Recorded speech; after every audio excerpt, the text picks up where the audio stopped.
Now, I grew up with this movie as a child. I loved it so much as a kid that I would play my VHS copy again and again and again. But not everything from our childhood can stand the test of time, so it's important for me to take off my rose-tinted glasses for this review. First of all, I'm not a fan of the movie's cinematography. While the sets are full of eccentric, colourful designs in tribute to Seuss, the colour palette of the lighting is quite murky and many scenes are very dimly lit. This makes the world of Whoville more nightmarish than intended. It doesn't help that most of the movie is either set at dark night or under cloudy skies, adding to that overall gloomy bleakness. To be fair though, this desaturated look plays into how the Christmas spirit is fading away from Whoville and being replaced by shallow consumerism. But such a tone doesn't always work when the movie also wants to be enchanting, lively and whimsical. It's an approach to the visuals that's hit or miss depending on a scene's purpose. There's also a heavy emphasis on Dutch angles for a lot of shots. Director Ron Howard has stated that these angles were an attempt to recapture the curves within Dr. Seuss's illustrations.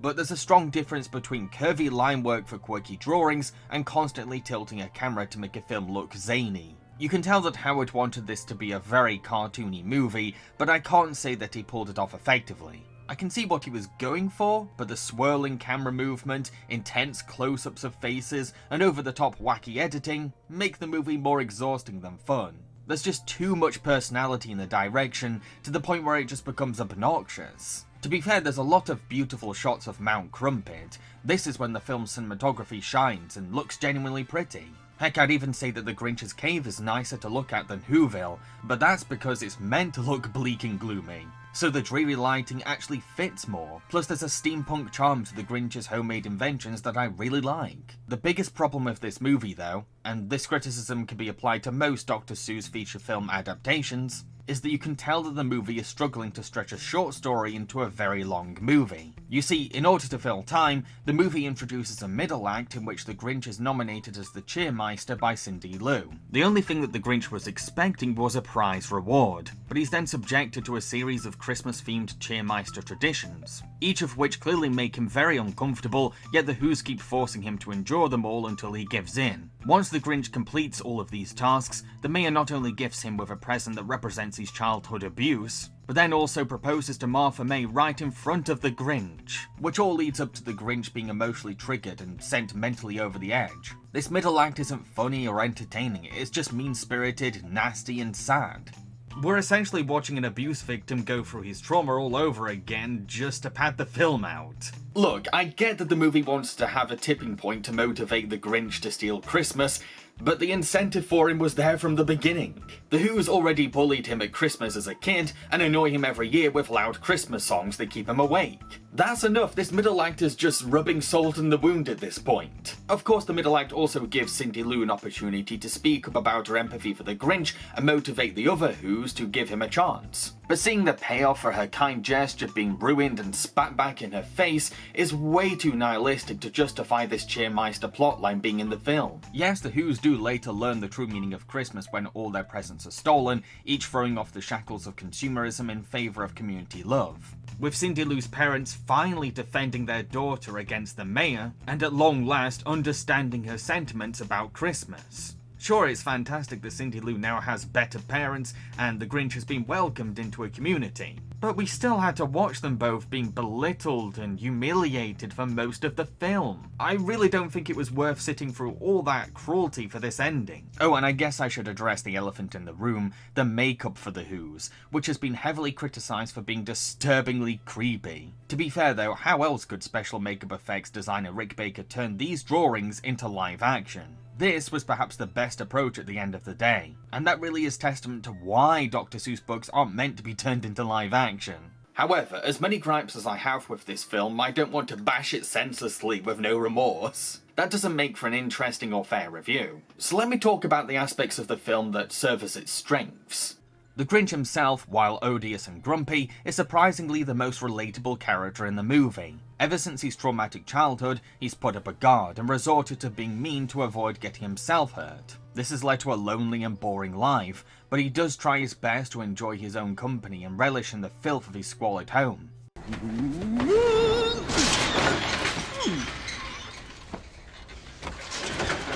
Any calls? You have no No messages. Odd.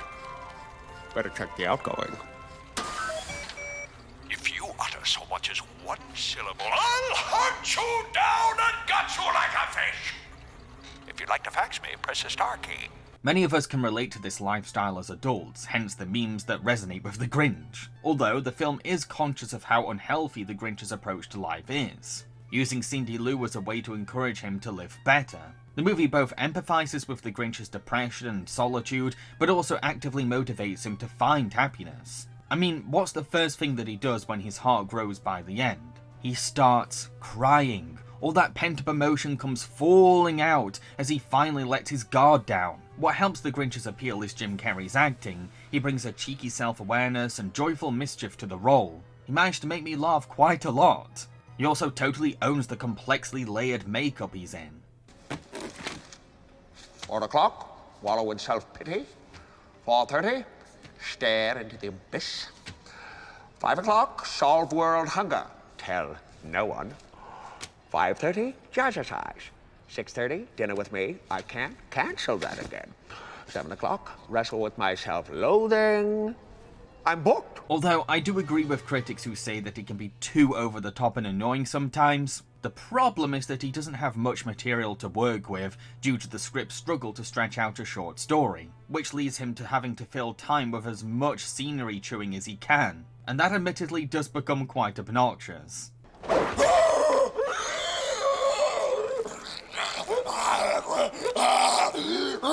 for your life before I kill again! I'm a psycho. The Grinch makeup itself is a really impressive effort that deserves so much praise. There's a keen attention to detail and realistic craftsmanship, so much so that we buy that this is a green, furry, cave-dwelling creature. Apparently, the makeup was so painful for Jim Carrey to wear that he had to be taught torture coping techniques by a CIA agent.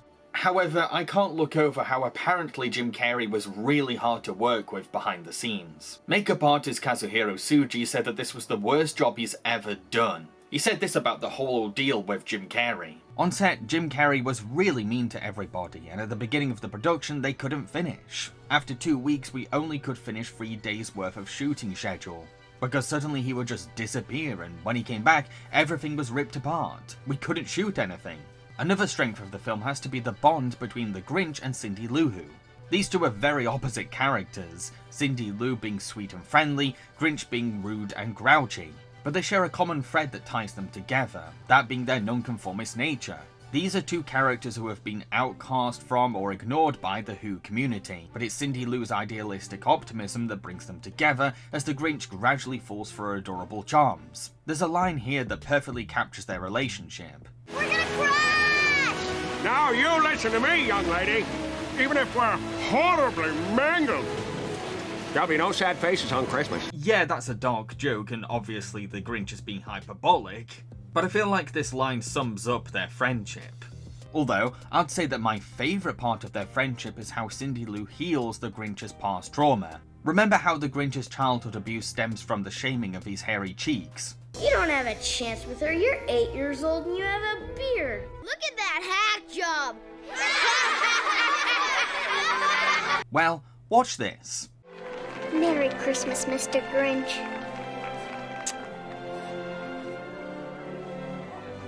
Your cheeks so... I know. Hairy. No. Greasy. Stinky. Do I have a zit? No. Warm. In this small moment, Cindy Lou helps the Grinch love the same face that others mocked and tormented. That's really poignant and quite touching. I also have to commend the film for how it explores the warring sides of Christmas. Cindy Lou is wholesome, compassionate, and empathetic, doing her best to find the real meaning behind Christmas, all while exposing the cruelty of shunning the Grinch from the community. She's an allegory for hope and kindness at Christmas time. Plus, her struggle to be heard by the adults reflects how the heart of Christmas can often be forgotten or lost. The mayor, on the other hand, is a fake, selfish and shallow man who cares more about his own power and stability than any deeper meaning to Christmas. You can easily see him as an allegory for greedy corporations that urge people to focus on the artificial side of Christmas. He has a firm grip on the citizens of Whoville, using his flashy charisma for political gain and control. At the end of the day, the Grinch is a victim of the mayor's narcissistic abuse. The mayor sees the Grinch as a trophy of his power, hence why the mayor keeps trying to twist a narrative in which the Grinch is just an inherently bad person, and not a product of the mayor's bullying. Tell you people one thing. Invite the Grinch. Destroy Christmas. Invite the Grinch! Destroy Christmas! It's particularly interesting how Martha May was once a kind girl who had a thing for the Grinch, showing genuine sympathy to the Grinch when he's bullied. But years of dating the mayor, someone with toxic and superficial values, has turned her into a rich, spoiled woman who cares more about appearances than inner beauty, and there's potential for her to become the person she once was. It was a horrible day when they were so cruel to him. And I could hardly bear it.